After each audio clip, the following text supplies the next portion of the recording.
Baik, terima kasih atas waktu dan kesempatan yang diberikan kepada saya.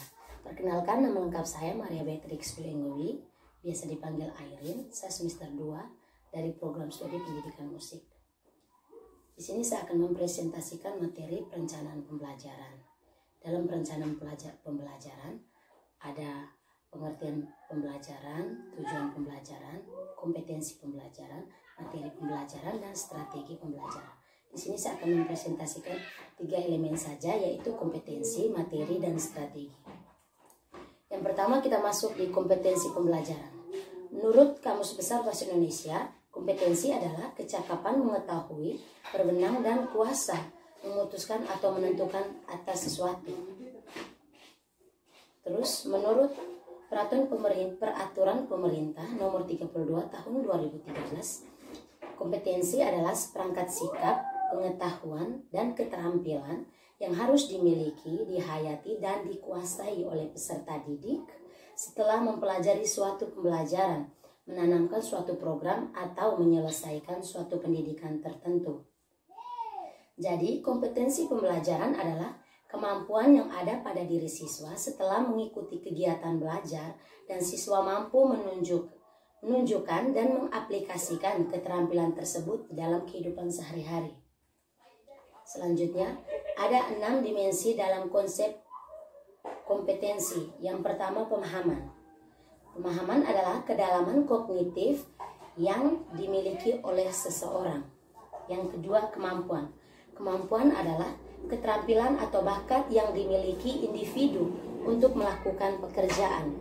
Yang ketiga, pengetahuan. Pengetahuan adalah kesadaran dalam bidang kognitif yang berarti siswa mengetahui apa yang diperbuat. Yang keempat, minat. Minat adalah kecenderungan seseorang yang tinggi terhadap sesuatu atau untuk melakukan sesuatu. Yang kelima, ada sikap. Sikap adalah reaksi seseorang terhadap rangsangan yang datang dari luar, misalnya rasa senang, suka, atau tidak suka. Yang keenam, ada nilai. Nilai adalah standar perilaku atau sikap yang dipercaya secara psikologis telah menyatu pada diri seseorang. Baik, selanjutnya ada kompetensi pembelajaran. Ada SKL. SKL itu kriteria mengenai kualifikasi kemampuan lulus, mencakup sikap, pengetahuan, dan keterampilan. Yang kedua, ada KI. KI itu tingkat kemampuan untuk mencapai SKL yang harus dimiliki peserta didik pada setiap tingkat kelas atau program. Yang ketiga, ada KD. KD kompetensi atau kompetensi dasar, kemampuan untuk mencapai KI yang harus diperoleh peserta didik melalui pembelajaran. Kompetensi dasar itu sendiri adalah kemampuan minimal yang harus dicapai peserta didik dalam penguasaan konsep atau materi pelajaran yang diberikan dalam kelas pada jenjang pendidikan tertentu. Relasi kompetensi dasar dengan penilaian. Yang pertama ada sikap. Sikap kalau tekniknya itu observasi, penilaian diri, penilaian teman sejati, dan jurnal. Kalau instrumennya ada daftar cek atau skala penilaian dan nilaian disertai rubrik dan catatan pendidik untuk teknik jurnal. Terus yang kedua ada pengetahuan. Pengetahuan kalau tekniknya ada tes tertulis, tes lisan, dan penugasan. Kalau instrumennya, kalau tes tertulis itu ada soal pilihan ganda, ada isian, ada jawaban singkat, ada menjodohkan benar atau salah, dan uraian. Kalau tes lisan ada daftar pertanyaan. Kalau penugasan ada PR atau proyek. Terus yang ketiga, keterampilan. Kalau tekniknya penilaian kinerja, praktik atau proyek. Kalau instrumennya daftar cek dan skala penilaian dilengkapi rubrik. Tujuan pembelajaran ditinjau dari segi spesifik ada 2, ada tujuan pengetahuan umum dan tujuan pengetahuan khusus. Kalau tujuan pengetahuan umum itu menjelaskan kemampuan keterampilan, dan pengetahuan yang bersifat umum dan luas. Sedangkan tujuan pembelajaran khusus itu menjelaskan tingkah laku khusus atau spesifik yang perlu dimiliki siswa setelah belajar. Baik, yang kedua kita masuk di materi pembelajaran. Materi pembelajaran adalah pengetahuan, keterampilan, dan sikap yang harus dikuasai oleh peserta didik yang disusun secara sistematis, dan materi dalam kegiatan pembelajaran harus benar-benar menunjang tercapainya standar kompetensi, kompetensi dasar, dan serta indikator. Yang kedua, jenis-jenis materi pembelajaran. Di sini ada 5 jenis-jenis materi pembelajaran. Yang pertama ada fakta. Fakta adalah sesuatu yang benar-benar terjadi atau nyata. Fakta meliputi nama objek, peristiwa, lambang, nama tempat, nama orang. Contohnya, mulut, paru-paru. Kalau nama orang bisa Airin. Yang kedua ada konsep. Konsep adalah pemahaman seseorang atau pengertian baru yang timbul sebagai hasil pemikiran.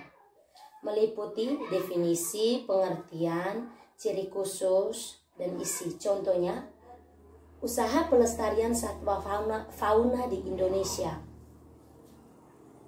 Yang ketiga ada prinsip.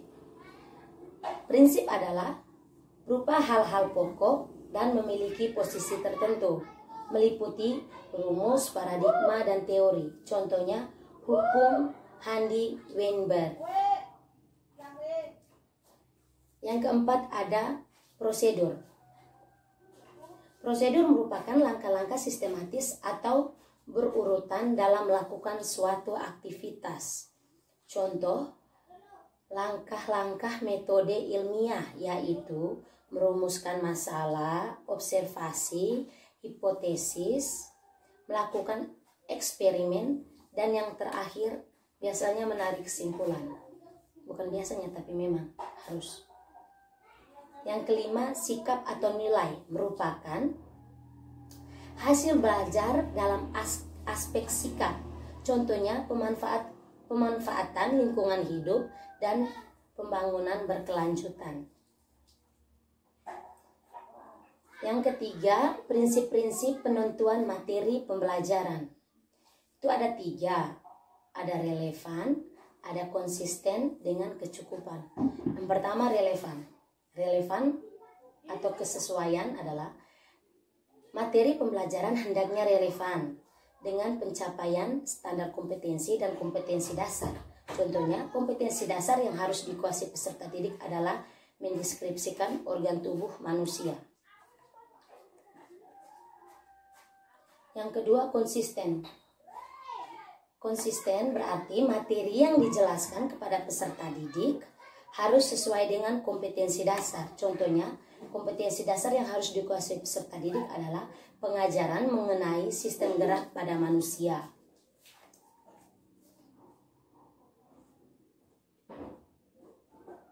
Jadi di situ berarti pada saat pembelajaran siswa belajar harus sesuai dengan KD dan konsisten. Berarti contohnya pada hari ini belajarnya tentang pengajaran mengenai sistem gerak pada manusia. Berarti hari ini harus konsisten, materinya harus selesai pada hari ini, begitu. Terus yang ketiga, kecukupan. Berarti materi yang diajarkan hendaknya cukup memadai atau singkat, padat, dan jelas dalam membantu peserta didik menguasai kompetensi dasar yang diajarkan. Baik, yang berikutnya kecakupan materi pembelajaran.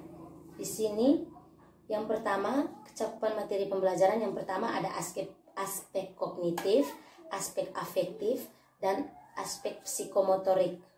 Yang pertama aspek kognitif. Aspek kognitif berarti kemampuan berpikir yang mencakup kemampuan intelektual yang lebih sederhana, yaitu mengingat sampai pada kemampuan memecahkan masalah yang menuntut siswa untuk menghubungkan dan menggabungkan beberapa ide. Terus kalau aspek afektif itu ranah yang berkaitan dengan sikap dan nilai.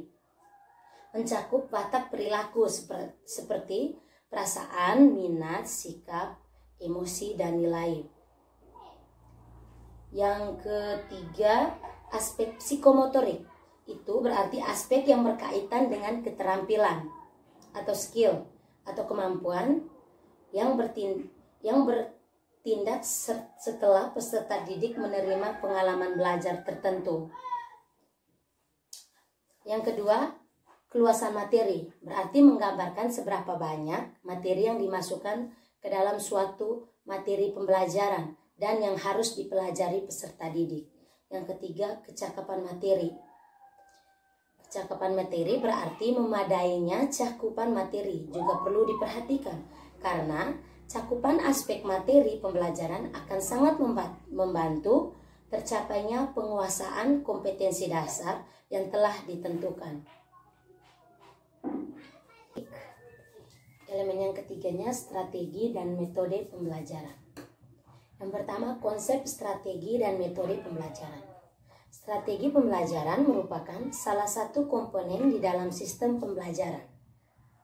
Metode dan teknik di dalam proses belajar tergantung pada tingkah laku yang terkandung di dalam tujuan pembelajaran. Contohnya, tujuan untuk aspek pengetahuan, siswa dapat menjelaskan konsep kebersihan.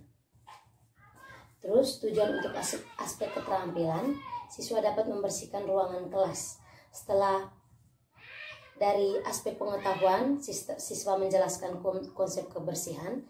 Di aspek keterampilan, siswa dapat melakukan seperti praktek untuk membersihkan ruangan kelas. Dan kalau tujuan aspek sikap berarti siswa menghargai kebersihan.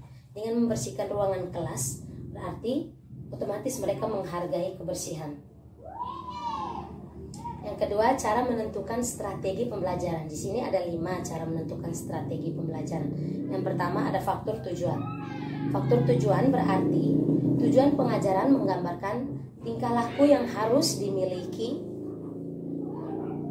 siswa setelah belajar mengajar, setelah proses belajar mengajar. Yang kedua ada faktor materi.